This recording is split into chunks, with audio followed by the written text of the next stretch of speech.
Oi, hoje é a quarta parte da leitura comentada de Os Miseráveis de Victor Hugo e finalmente vamos conhecer a sua segunda parte, a segunda parte do livro, né?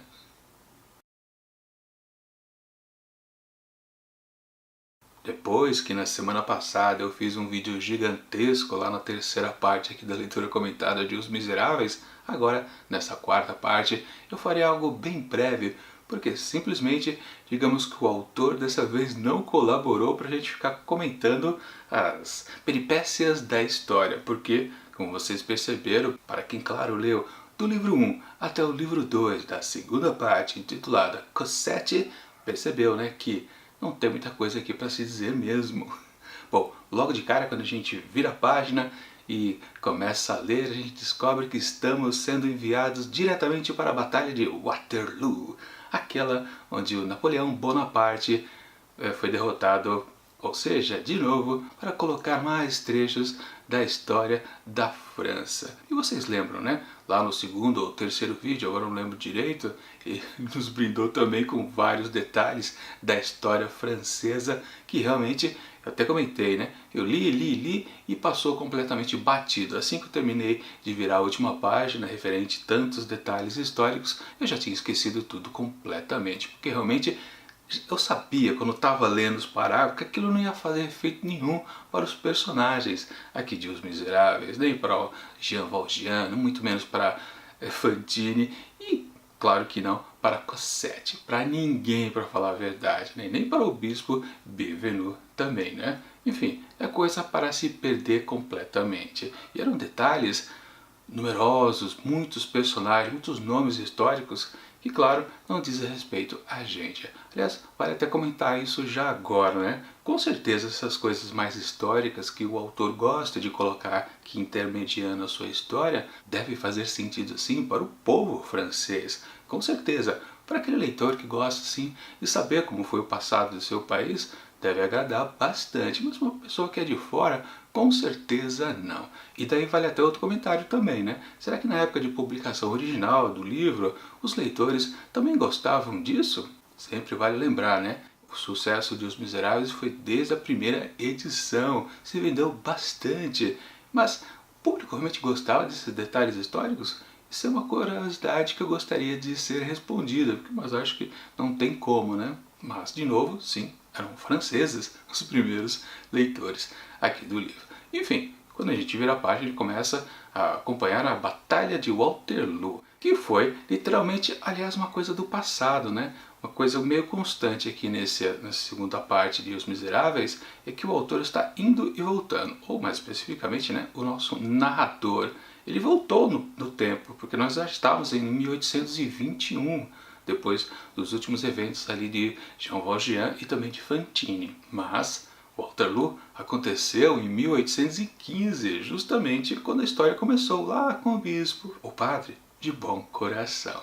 Enfim, as páginas vão passando, e depois de duas ou três eu percebi que ah não, Victor Hugo, você fez isso com a gente de novo, você vai colocar um monte de coisa aqui a respeito da última batalha de Napoleão, e isso aqui vai cansar. Nas primeiras páginas, eu realmente não estava curtindo nada, porque havia alguns detalhes, e até de coisa meio banal mesmo, a respeito ali de algumas estalagens, algumas casas que havia lá onde foi acontecida a batalha.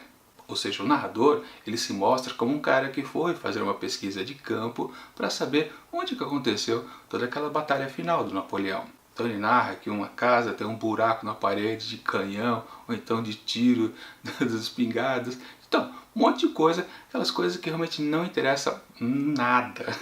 Eu acho que a maioria dos leitores, não é só para mim também não, né?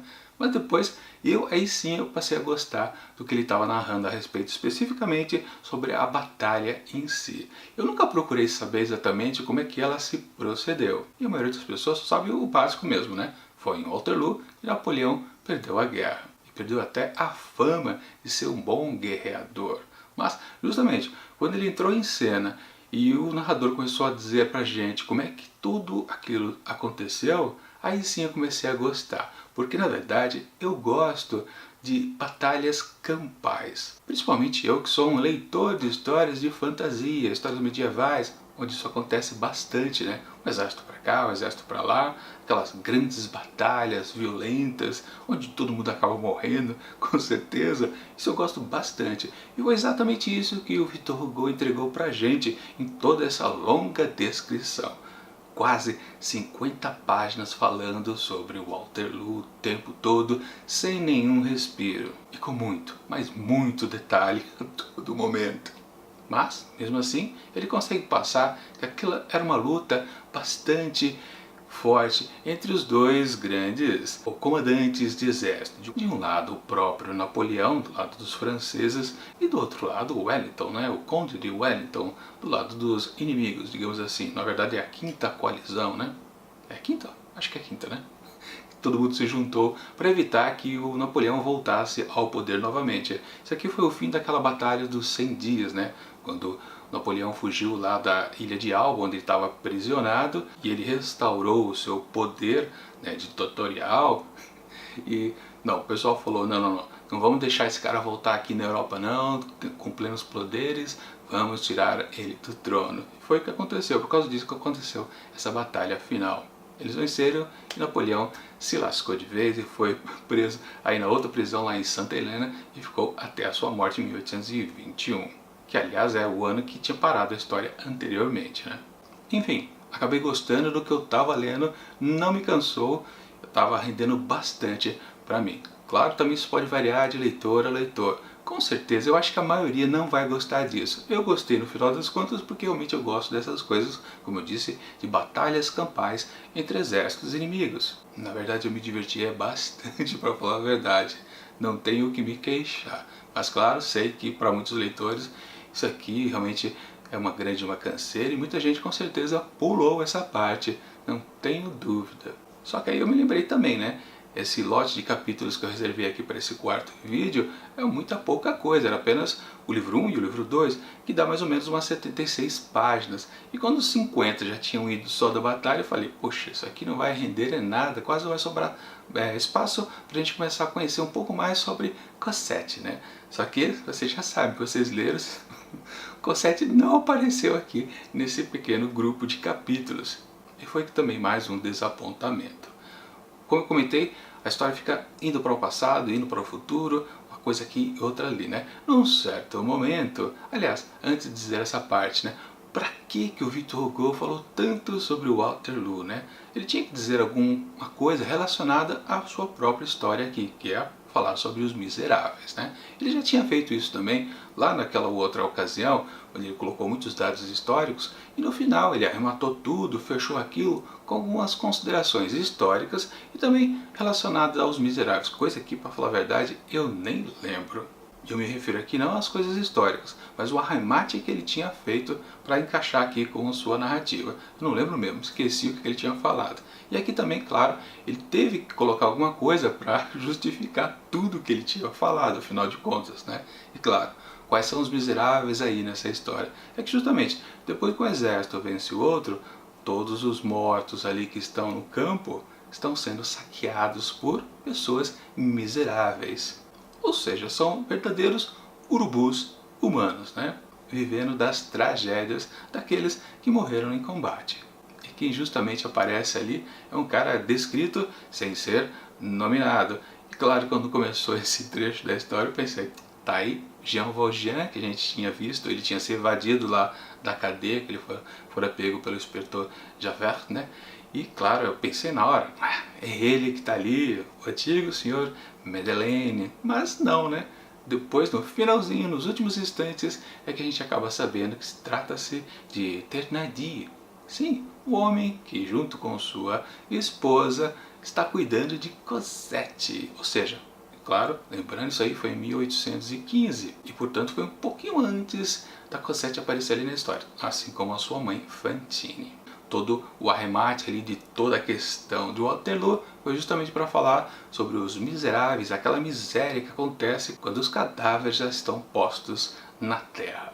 Os saqueadores são esses os miseráveis. E aí vale dizer, né? outro bom final de capítulo que o Victor Hugo coloca pra gente. Ele sabe colocar uma carga emocional ali nos últimos momentos para a gente conseguir ficar ainda interessado na sua história. E lembro, né? Lá no primeiro vídeo eu reclamei que quando acabou toda aquela coisa do Bispo Bienvenu, eu não fiquei interessado em continuar a história porque exatamente não havia nenhum gancho interessante. Pois o personagem do padre, o bispo, ele se encerrava nele mesmo. E como não estava ainda a força do Jean Valjean, aí não tinha jeito. Mas não, depois, a cada novo capítulo, e principalmente, capítulo que eu digo aqui são os livros, né? A cada novo livro, aí sim, o autor conseguia colocar um gancho bastante interessante, principalmente por causa das desgraças que acontecia com a Fantine. Mas enfim, acabou o capítulo número 1. Aliás, acabou o livro número 1 da segunda parte, intitulada Cosette. Vamos para o segundo. Aí vamos encontrar a menina, a Cotovia. A única coisa que a gente sabe sobre a Cosette é isso, né? O apelido dela. Que coisa, né? Aí, não temos Cosette ainda. Temos de novo Jean Valjean. E mais uma vez numa mudança de época. De novo, já encontramos o Jean Valjean preso. Aliás, antes, né? Ali no finalzinho também do primeiro livro, quando, enfim, ele já tinha parado de falar sobre o Napoleão e sobre o Waterloo, e antes até de entrar nessa parte lá do Thénardier, do miserável que rouba cadáveres, ele já tinha citado a presença de um certo andarilho também que andava por lá. Ou isso foi já no segundo livro? Agora eu não me lembro. Não faz poucas horas que eu li, já não estou lembrando exatamente em que ponto da história. De qualquer forma, sim, o protagonista aqui da história foi citado também, meio às escuras, né, pra gente não saber direito quem se trata. E é contado um caos referente justamente ao Thénardier, que aliás foi um companheiro lá de prisão do Jean Valjean. E ele relata uma certa situação onde ele percebe que um certo sujeito que está andando com uma caixa misteriosa, com uma pá na mão, ele observa que lá ao longe ele faz um buraco na terra e de repente a caixa desaparece. Claro que ele deduz que a caixa foi enterrada em algum lugar. Ele também sabe que aquilo ali não é um corpo, por exemplo, não é um caixão, né? E se é uma caixa pequena, provavelmente é dinheiro que está sendo enterrado e claro, ele vai atrás, tenta cavucar toda a região ali, procura do que foi enterrado e ele não encontra nada. Também um bom momento ali a respeito também da relação entre os dois, né? Ah sim, esqueci também como termina lá o livro 1, quando ele revela que o Thénardier é um miserável que rouba os cadáveres, os mortos, né? Na verdade, ele encontra um vivo, né? Quando ele está saqueando as coisas ali, ele acaba encontrando um oficial que foi morto em batalha. Ele não foi morto, né? Quando ele está puxando lá o corpo, a mãozinha do cara, do sujeito, treme. E ele percebe, rapaz, tu tá vivo. O oficial até agradece de o salvar. Que é uma coisa também que acontecia muito lá naquela batalha de Waterloo, né? Aqueles que caíam em combate não estavam exatamente ainda mortos totalmente, né? Estavam semi-morto, né? Eles acabavam morrendo porque eram atropelados pela cavalaria, né? Então os corpos que estavam quase mortos eram esmagados. Era uma coisa louca das batalhas campais, justamente, né? De qualquer forma, o Thénardier acaba salvando esse oficial, né? Ele até diz para o sujeito, né? Olha, pode dar uma olhada nos meus bolsos porque tem coisas para você. De qualquer forma, o capítulo termina dizendo que é exatamente o gancho. Eu não expliquei o gancho, né? Que o Victor Hugo tinha dado pra gente. O oficial diz, ele fala o seu nome, que agora eu não me lembro, mas ele fala, não esqueça do meu nome. Ou seja, provavelmente esses dois personagens vão se encontrar num futuro aqui da história. Sim, uma boa chamada. Desperta uma curiosidade aqui em nós, leitores. Mas enfim, voltando lá para o livro 2, onde apareceu o Jean Valjean, que a gente de novo não sabia que era ele. Mas claro, a gente sabia, né? Tem aquele incidente lá no barco Orion, onde, claro, o autor gastou algumas páginas narrando do que se trata aquele navio que acabou indo para o estaleiro e justamente lá na prisão onde Jean Valjean ficou lá aos seus 19 anos, ele ficou agora nos trabalhos forçados, trabalhando no estaleiro, justamente que estava consertando esse barco Orion. E do nada, sem mais nem menos, um pobre marinheiro fica pendurado numa corda ou numa corrente, agora eu não me lembro, quase a despencar no mar, uma altura muito elevada. Nenhum outro companheiro dele lá, trabalhador lá também do estaleiro, quer salvar o cidadão, né? Todo mundo, o povão todo observando. E quem que aparece para salvar? Justamente o forçado, com a roupa vermelha, mas com o boné verde, que é justamente a designação para quem está sendo um condenado à prisão perpétua. Ou seja, na verdade, Jean Valjean não tem mais o que perder. Ele tem que, sim, percebendo que ninguém quer salvar o sujeito ali que está prestes a morrer. E já que ele não vai ter mais vida mesmo, porque está sendo preso perpetuamente, ele vai lá, pede permissão, posso lá salvar o cidadão? Ou não, pode, o oficial deixa. Ele vai lá, se pendura e consegue salvar o sujeito. A gente não fica sabendo o nome do cara. Quem sabe alguém também que volte a aparecer na história. De qualquer forma, aí quando já estava salvo, o marinheiro que estava lá pendurado, Valjean, ao voltar lá para sua segurança e voltar até para sua cela, ele acaba caindo no mar. Isso um pouquinho depois, né, do povão ter dito, libertem-o, né, soltem esse forçado. Enfim, ele acaba caindo lá na água, aí o pessoal aí se empolga em salvar o sujeito. Coisa curiosa, né? Heróis podem ser salvos pelo povão, mas um sujeito miserável, o azarado, né, que está pendurado numa corda prestes a morrer, ninguém vai salvá-lo, mas o herói sim. É um detalhe curioso aí que não é tão comentado pelo narrador, mas vale destaque. De qualquer forma, ele caiu na água, é dado como morto pelos jornais, pelas autoridades, enfim, morreu Jean Valjean. É claro que não, né? Na verdade ele vai voltar com certeza logo em seguida, porque eu já minha aposta, né? É óbvio, aliás não é aposta, né? Eu tenho um spoiler, uma imagem disso, Jean Valjean com Cosette. Não sei onde foi que eu vi, acho que foi na capa de um livro de Os Miseráveis. Aliás, falando em livro Miseráveis, né? Hoje que eu estou gravando aqui no domingo mesmo que vai ao ar esse vídeo, né? Ontem, no sábado, eu estava na livraria Saraiva e eu fui dar uma olhada em alguns livros e acabei tombando com, claro, Os Miseráveis por lá. Só que as versões reduzidas. Eu vi duas edições diferentes de editoras distintas e acabei percebendo, fui folhear, né? O que o pessoal anda cortando nessas adaptações reducionistas de Os Miseráveis, claro, né?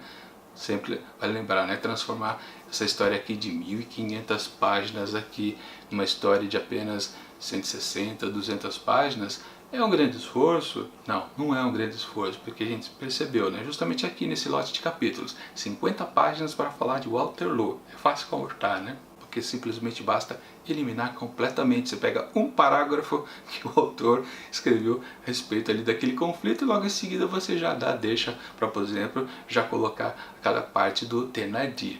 Aí fica fácil resumir. Por exemplo, um desses livros que eu vi ontem, toda a parte do bispo foi cortada, por exemplo. Ou seja, aquelas 50 páginas iniciais foram literalmente limadas na adaptação reduzida. Já no outro livro que eu dei uma folhada ontem também, ele já fazia uma coisa meio mesclada. Ele conseguia, às vezes eu percebi que ele fundiu um capítulo com outro, 3 capítulos em vários parágrafos. Cada parágrafo dizia respeito a um capítulo diferente. Como a história ainda está fresca na memória, né? A gente consegue perceber, nossa, isso aqui não estava junto ali quando eu li, né? Eram capítulos distintos. Mas é isso, realmente não é difícil resumir Os Miseráveis num livrinho um pouco mais enxuto, não. Não é mesmo, justamente porque o senhor Victor Hugo enrola bastante.